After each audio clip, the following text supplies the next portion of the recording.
نحمده ونصلي ونسلم على رسوله الكريم اما بعد فاعوذ بالله من الشيطان الرجيم بسم الله الرحمن الرحيم صدق اللہ العلی العظیم. رب العالمین ہمیں نور قرآن پاک سے منور فرمائے، آمین. فلما قضى موسى الاجل، پھر جب موسیٰ علیہ السلام نے مدت کو پورا کر لیا، وسار بأهله، اور اپنی زوجہ کو لے کر وہ روانہ ہوئے، آنس من جانب الطور نارا، تو آپ نے کوہ طور کی ایک جانب آگ کو دیکھا جو موسیٰ علیہ السلام کے دائیں طرف تھی. قال لأهله، آپ نے اپنی بیوی سے فرمایا، زوجہ سے فرمایا، امکثوا، آپ یہیں ٹھہریں، سخت سردی ہے. انی آنست نارا، میں نے ایک آگ کو دیکھا ہے، میں وہاں جاتا ہوں. لعلی آتیکم منہا بخبر، ہو سکتا ہے میں وہاں سے کوئی راستے کی اطلاع اور خبر لے کر آؤں کیونکہ راستہ آپ بھول گئے تھے. او جذوۃ من النار، یا آگ کا کوئی روشن شعلہ لے کر آؤں. لعلکم تصطلون، تاکہ تم آگ سے اپنے ہاتھ گرم کرو تاپو. فلما اتاہا، پھر جب موسیٰ علیہ السلام وہاں پہنچے، نودیا، موسیٰ علیہ السلام کو ندا کی گئی، من شاطئ الوادی الایمن، اس وادی کے دائیں کنارے سے، فی البقعۃ المبارکۃ، ایک ایسی جگہ میں، ایسے بقعہ میں کہ جو برکت والا تھا. بقعہ مبارکہ، یہ وہ جگہ ہے جہاں پر موسیٰ علیہ السلام پر وحی نازل ہوئی اور موسیٰ علیہ السلام نے اللہ کے کلام کو سنا. من الشجرۃ، درخت کے پاس سے یہ آواز محسوس ہوئی. اللہ رب العالمین کا کلام موسیٰ علیہ الصلوۃ والسلام نے درخت سے سنا. یہ درخت اللہ کے کلام کا مظہر بن گیا اور موسیٰ علیہ السلام نے پورے جسم سے، آپ کے جسم کا ہر عضو یہ کان بن گیا اور پورے جسم سے آپ نے اللہ کے کلام کو سنا. این یا موسیٰ، ارشاد ہوا اے موسیٰ، انی انا اللہ رب العالمین، بے شک میں اللہ ہوں جو سارے جہان والوں کا پالنے والا. وان القی عصاک، اور یہ کہ آپ اپنے عصا کو ڈال دیں. فلما، پھر جب رآہا، موسیٰ علیہ السلام نے عصا کو دیکھا، تہتز، وہ لہرا رہا ہے، کأنہا جان، گویا کہ وہ ایک سانپ ہے.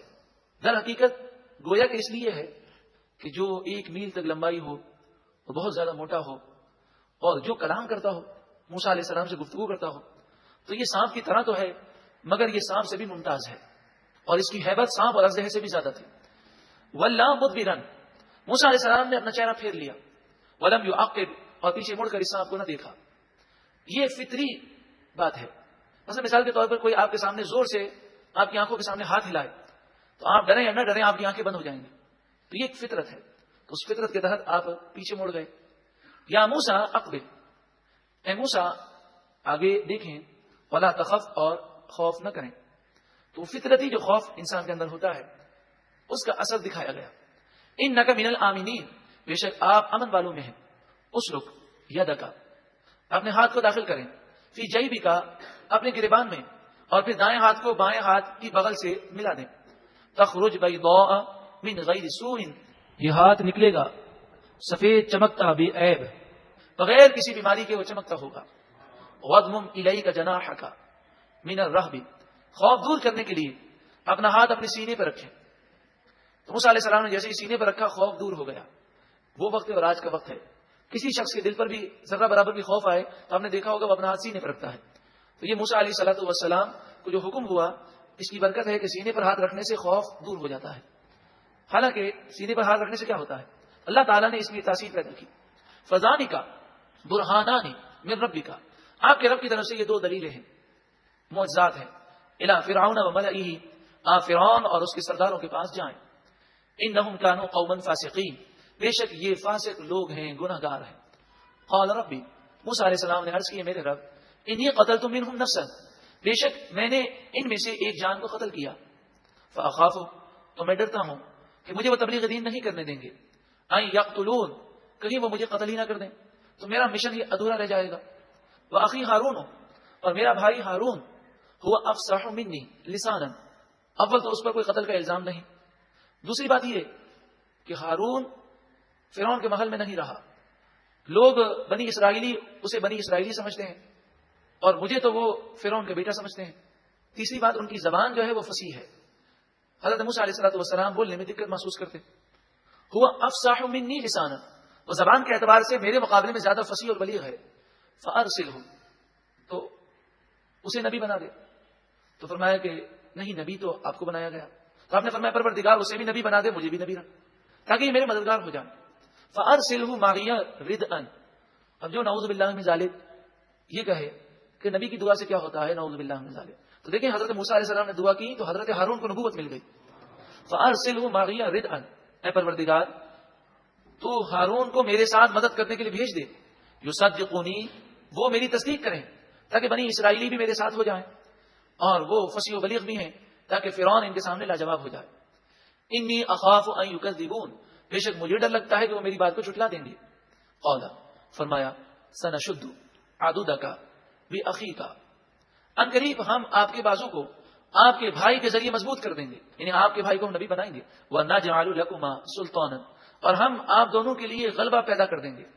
فرعون آپ کے خلاف کوئی اقدام کرنے کی جرات نہیں کر سکے گا. فلا یصلون الیکما. بس وہ آپ دونوں کا کچھ بگاڑ نہ سکیں گے. بآیاتنا ہماری نشانیوں کی وجہ سے. انتما آپ دونوں. ومن اتبعکما اور جو کوئی آپ کی پیروی کریں گے. الغالبون وہ غالب رہیں گے.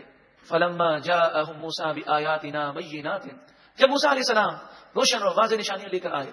قالوا ما هذا الا سحر مفترن. تو وہ کافر بولے کہ یہ تو ایک ایسا جادو ہے جو مفترن ہے بنایا گیا ہے بناوٹ ہے. وما سمعنا بهذا في آبائنا الاولین. اور جو یہ نیکی کی باتیں بتاتے ہیں ایسی باتیں تو ہم نے اپنے پہلے آباء و اجداد میں بھی نہ سنی. وقال موسیٰ اور موسیٰ علیہ السلام نے فرمایا ربی اعلم بمن جاء بالہدى من عنده. میرا رب خوب جانتا ہے جو اس کے پاس سے ہدایت لایا یعنی جو حق پر ہے جس کو اللہ تعالیٰ نے نبوت کے ساتھ سرفراز فرمایا اللہ اسے خوب جانتا ہے. ومن تکون له عاقبۃ الدار. اور جس کے لیے آخرت کا اچھا انجام ہے اللہ تعالیٰ خوب جانتا ہے. یعنی مراد یہ کہ میں اللہ کا نبی ہوں اللہ نے مجھے نبی بنایا ہے. اللہ تعالیٰ اس بات کو خوب جانتا ہے کہ میں سچا نبی ہوں. انہ لا یفلح الظالمون. بے شک ظالم لوگ کبھی کامیاب نہیں ہوں گے. وقال فرعون اور فرعون بولا یا ایھا الملأ اے درباریوں ما علمت لکم من الہ غیری. میں اپنے علاوہ تمہارے لیے کوئی خدا نہیں جانتا یعنی میں ہی تمہارا خدا ہوں اس کے علاوہ کوئی خدا نہیں ہو سکتا. نعوذ باللہ من ذالک. یہ بات فرعون نے اپنے درباریوں سے کہی. پھر حامان سے کہا فاوقد لی یا حامان علی الطین. اے حامان مٹی کو گرم کر کے مٹی کو پکا کر میرے لیے اینٹ بنا. محسن فرماتے ہیں سب سے پہلے پکی اینٹ بنانے والا فرعون ہے. فجعل لی صرحا. پھر میرے لیے ایک محل بنا جو اتنا اونچا ہو کہ دنیا میں سب سے اونچا ہو. تو کئی گز بلند اس نے عمارت بنائی. لعلی اطلع الی الہ موسیٰ. تاکہ میں موسیٰ علیہ السلام کے خدا کو جھانک کر دیکھ سکوں. جو کہتے ہیں آسمانوں کا رب تو کہاں ہے آسمان میں تو میں اسے جھانک کر دیکھوں اور اسے مقابلہ کروں. نعوذ باللہ من ذالک. یہ اس نے باتیں کہی. وانی لاظنہ من الکاذبین. اور بے شک میں یہ گمان کرتا ہوں کہ موسیٰ علیہ السلام جھوٹ بول رہے ہیں. واستکبر ہوا اور فرعون نے تکبر کیا. وجنودہ اور اس کے لشکر نے بھی فرعونیوں نے بھی تکبر کیا. فی الارض زمین میں بغیر الحق نہ حق ناجائز انہوں نے تکبر کیا. متکبرین کا انجام برا ہوتا ہے.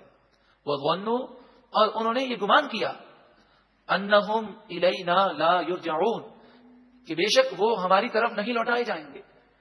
انہیں آخرت کا کوئی خوف نہیں تھا اس لیے مغرور اور متکبر بن گئے. فاخذناہ بس ہم نے فرعون کو پکڑ لیا. وجنودہ اور اس کے لشکر کو بھی پکڑ لیا. فنبذناہم فی الیم پھر ہم نے ان تمام کو سمندر میں غرق کر دیا ڈبو دیا. فانظر پھر دیکھو کیف کان عاقبۃ الظالمین ظالموں کا کیسا برا انجام ہوا. وجعلناہم ائمۃ اور ہم نے انہیں پیشوا بنا دیا.